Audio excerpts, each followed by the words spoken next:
OpenAI has just completed a $6.6 billion fundraising deal. So that is, we believe, the largest venture capital fundraise of all time. Is all of this growth ultimately going to result in big profits for their investors?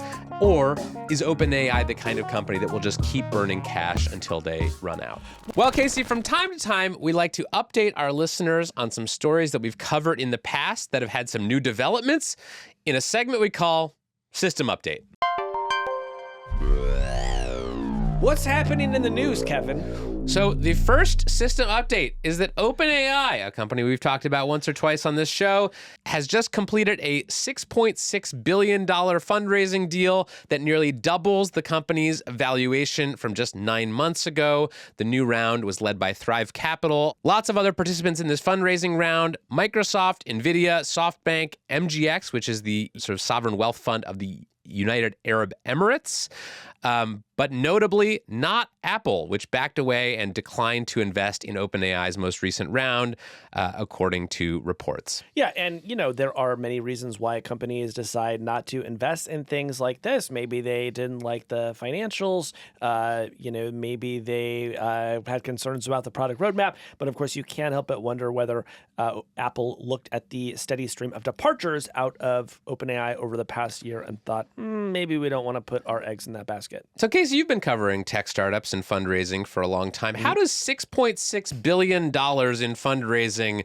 at a $157 billion valuation compare to what other startups are raising? So that is, we believe, the largest venture capital fundraise of all time. OpenAI had previously raised $10 billion, but that was a sort of multi-year commitment, so it's thought of somewhat differently, and it's a huge amount of money. At the same time, Kevin, your colleagues Mike Isaac and Aaron Griffith at the Times reported last week that OpenAI is expecting about $3.7 billion in sales this year and $11.6 billion next year. So assuming that is the case, that is an insanely high growth rate, and it really only values the company at around 15 times or so its forward earnings. And believe it or not, in Silicon Valley, companies often have much crazier multiples, right? They're raising at a 50 or 100x multiple on their expected revenue. So as big as a fundraise as this is, it's weirdly kind of in line with typical Silicon Valley projections. Yeah, I mean, I think the more relevant fact here about OpenAI's financials is that this company, despite having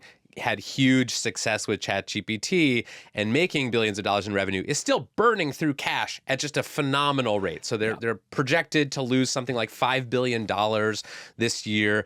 And that's in large part because it's just so damn expensive to keep building and training these models and paying all the people to do that. Yeah, and I went to a press preview for their developer day this week, Kevin, and they had some pretty lavish charcuterie boards that they had set out for us, a variety of beverages, and some macarons, which I'll say were delicious. So with $6.6 billion now in the bank, I guess they will be able to afford much better and bigger charcuterie boards. They can also probably afford a much larger settlement with the New York Times. Oh, yeah, I've almost forgot to disclose our mandatory disclosure, which is that the New York Times company is suing OpenAI and Microsoft over copyright issues related to the training of their models. But this is sort of goes to one of the big questions swirling around this company right now, which is all of this growth ultimately going to result in big profits for their investors, or are they just kind of burning cash until they can't get any more cash? We've seen companies before that have been unprofitable for huge stretches of time. Think about Amazon or Uber more recently, which was unprofitable for most of its existence, and then, kind of found ways to become more profitable over time. Or is OpenAI the kind of company that will just keep burning cash until they run out? Well, it's clear that they have found some real consumer demand and have been able to answer that with products that people really like, right? Like ChatGPT is probably the most successful new consumer brand launched on the internet since TikTok, I would say. And more corporations are signing up to use its APIs and build custom enterprise versions of its software to perform various tasks, some of which can save those companies a lot of money. So there is something very real here. And we know that while generative AI is extremely expensive to run. There are big computing costs, energy costs, and so on. The growth rate suggests that at some point these numbers will pencil out, or at least that's what I think. Yeah, I think so too. And I think one other thing that we should talk about in relationship to this fundraising deal is that OpenAI is apparently telling employees that they may now be able to do what's called a tender offer for their stakes in the company. That's where they make you an offer, but they say it in a really sort of nice, gentle way. They say, baby, what if we just gave you a few dollars for those sweet, sweet shares? Exactly. That's a tender offer. Yep. A tender offer also means that employees could potentially cash out their sort of employee shares in this company. And as we know, OpenAI and other AI companies sometimes pay people phenomenal amounts of money to work there. And so a tender offer could be pretty meaningful. All right. Well, that's enough of an update about OpenAI. What else is in the news, Kevin? So this next system update is about Reddit, a company we've talked about in the context of last year's big protests by moderators. As you may remember, there were some changes to Reddit's pricing structure for developers. Moderators got very upset about this. A bunch of them took their subreddits private in protest of the company's decisions. It sort of threatened to hurt the site as a whole. And as of this week, Reddit moderators, according to these new rules, will not be able to change the public or private status of their subreddit without first submitting a request to a Reddit admin. This policy will apply to all community types on Reddit, and it is basically trying to take away one of the ways that users and moderators were able to stage a protest against the company last year. Right, because if all of a sudden most of the Reddits are private, it drives traffic away from Reddit, which means less advertising revenue for them. And so, this was a really novel form of protest, I think, that Redditors essentially invented, and the company has now gotten around to saying, yeah, we hate that and you can't do it anymore. But you know what I love about this story so much, Kevin, is that in a way this mirrors the history of free speech in America, which was at first it's like, go ahead, stage your protest, gather anywhere, say whatever you want, and now it's like, oh yeah, you can have a protest, but you do need to apply down at City Hall, and we're actually going to put you in the designated free speech zone, and we're going to pelt you with tomatoes while you hold up your protest signs. So Reddit is just sort of finally getting around to the same idea that many American municipalities have had, which is that despite what it says in the First Amendment, we hate free speech in this country. Yeah. Yeah. Despite all your rage, Redditors, you are still just a rat in a cage. That's actually a kind of a catchy lyric, Kevin. You ever thought about setting that to music? I'll keep it in consideration. Okay, next item on our system update. This one is about deepfakes, and it is from a story in the New York Times with the title, "Deepfake Caller Poses as Ukrainian Official in Exchange with Key Senator." This is a story about something that happened to Senator Benjamin Cardin, who is the chairman of the Senate Foreign Relations Committee, and it is a wild story. Oh my gosh, yes. This is sort of if a Mission Impossible movie came out today, this is the sort of scene that you would expect to open it. So this story was first reported by Punchbowl News, but the Times learned about it from an email that was sent by Senate security to lawmakers' offices and started to piece together some of what happened here. Senator Cardin got an email last Thursday from someone who was claiming to be Dmytro Kuleba, Ukraine's former Minister of Foreign Affairs, asking him to meet over Zoom. He got on Zoom, took this meeting, and saw someone who looked and sounded like Dmytro Kuleba, but this person started asking weird questions like, do you support long-range missiles into Russian territory? The senator reportedly ended this call and reported it to State Department authorities, who confirmed that this was indeed a deepfake and not really the former Ukrainian foreign minister. So, this is something that people have speculated about for years, written sci-fi about. But look, I think we're getting to a point now, Kevin, where with the family members in your life or close business associates, it's actually time to come up with a code word. Totally.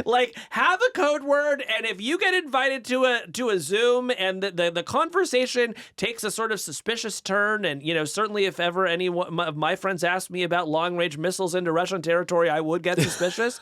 And that's when you say, hey, what's the code word? And if they don't know it, well, you know that you've been deepfaked. But it is pretty wild to think that we have already arrived at that point where now U.S. editors need to be on the lookout for this sort of thing. Yeah, I thought we probably had another year or two before this would start to happen because, among other reasons, like the video deepfake technology for like real-time video conferences just isn't that good yet. Yes. But, as we know, people sort of pay flitting attention to Zoom calls. Maybe you're doing something in another window. Maybe you're not looking super closely at the lips and the mouth of the person you're chatting with. And so this might just totally fool you, even if you are someone sophisticated who knows that this threat is out there. Yeah, and let me throw something else into the mix. So one of the things that OpenAI announced at their developer day this week is the availability of the API for their real-time voice tool that made such a splash earlier this year when, of course, you'll remember that people thought it sounded a little bit too much like Scarlett Johansson. Well, now other companies are going to be able to come and use those voices for their own purposes. All you need, in addition to that, is some of the voice cloning technology that companies like 11 Labs are working on. All of a sudden, you're going to have extremely plausible phone calls that can do this exact sort of thing, with the added bonus that you don't have to create a sort of realistic, like, visual depiction of the person. So I just want to make sure that we keep paying attention to this stuff, because people are already running all sorts of scams with this, and it just seems like it's going to keep getting worse. Yeah. Next system update. Sonos has a plan to earn back your trust, and here it is. This is from The Verge. As you will remember, back in May, Sonos got into a lot of trouble because it replaced its app, which allowed you to control your internet-connected speakers, with a new and much worse app that basically users said was impossible to use. Among the features that were either missing or broken were things like local library support, alarms, queue management, whatever that is, and even some accessibility options. Queue management is like the order of the songs that are playing, which is hugely important. I'm constantly adjusting my queue. Oh, well, because sometimes you want to hear a song a little earlier, sometimes you want to hear it later. So I'm not a Sonos guy, but this was a big deal for you because you are a Sonos guy, and this was a big change that you did not like. I have made a massive investment in Sonos, Kevin, and when I heard they had a plan to earn back my trust, the first thing I thought was, did you think I trusted you? Because I never trusted you, Sonos. I've had my eye on you for a long time. The rollout of this app, Kevin, also sort of made me giggle a little bit, because while everyone else was complaining about the new app and the features it didn't have, I was like, the old app never worked for me either. Like, these people, here's the thing, they make wonderful hardware, and when everything is firing on all cylinders, and when you actually manage to connect the Sonos to your Spotify and your house is rocking, there's nothing like it. The problem is, it is a very inconsistent system, and everyone has been hoping that eventually they'd get their act together and finally bring all the pieces together, and then we could just enjoy the very good hardware that they've created. It does not seem like it should be something that takes like years of work and many talented engineers to do, is to like make a speaker that connects to the internet in your house and plays the songs from your Spotify. Like, that seems like a tractable technology problem, but it appears to have thrown this company into a state of chaos. It does, but look, I do think that there are real technical challenges with synchronizing the audio across multiple speakers. I actually think this is where Sonos gets into the most trouble, is if you're in a relatively large space, you have a limited Wi-Fi connection, you have a stream of music, and you need to route it to, let's say, 5, 6, 7 speakers, and all of the music has to be in sync at all times. That is a technical challenge. And they have made some strides in fixing it, but then along comes this app debacle, and, well, yeah, they've been having a terrible year. Well, Casey, you and other Sonos users will be pleased to hear that Sonos has a 7-point plan to earn back your trust. And let me just read some of these points to you. Point number 1 is unwavering focus on customer experience. I was so sad to see that focus wavering over the past year. I'm glad that we will no longer be wavering. Point 2, increasing the stringency of pre-launch testing. Seems like a good idea. Point 3, approaching change with humility. Have you noticed that so far all these are fake changes? Like, none of these are real things. None of these are fix the damn app. Exactly. But they also say they're going to commit to relentless app improvement and also extending our home speaker warranties. Now, that is actually a real thing. Yeah, so if you have a home speaker that you bought from Sonos over the past year or so, they will extend the warranty for another year. And that actually does seem like a nice, even though, by the way, it's like the problem is not that the speakers stopped working, so extending the warranty doesn't actually really do anything. But I guess it is something nice we got out of all this. My favorite change that they proposed actually in this 7-point plan is number 4, which says that they are going to appoint a quality ombudsperson, which is tech companies speak for a person that people can yell at when their speakers start to malfunction. And I gotta say, this sounds like the worst job in America. I don't know if it got you a direct email line to Patrick Spence, the CEO of Sonos, and you could just sort of forward him all complaints that you were receiving. That actually sounds kind of fun. I'd be interested in that job, honestly. I'd be like, Patrick, by the way, another 400 emails from people who can't get Spotify to work. That would be fun to do. Well, if this journalism thing doesn't pan out, they are hiring. I want to be part of the solution, Kevin. And the company also said that they are pegging They're pegging employees? Oh my God! Wait, why did we save this for the end of the segment? Gang, we got some breaking news. Send out a New York Times push alert. Sonos is pegging its employees.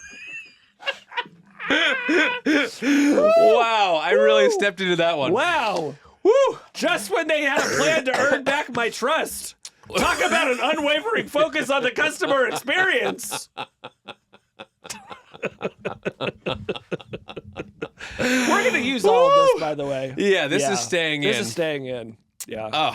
What I was trying to say is that the company has demonstrated its commitment to these changes by pegging executive bonuses to improving the quality of the app and rebuilding customer trust. But now I almost don't want to say that because what just preceded this was so much more entertaining. I'm very glad you did, because the number one thing I've been thinking this whole time is how are executive bonuses being affected by this? Because if these people are not properly incentivized, Kevin, to maintain their unwavering focus on the customer experience, I don't know how we're ever going to solve this.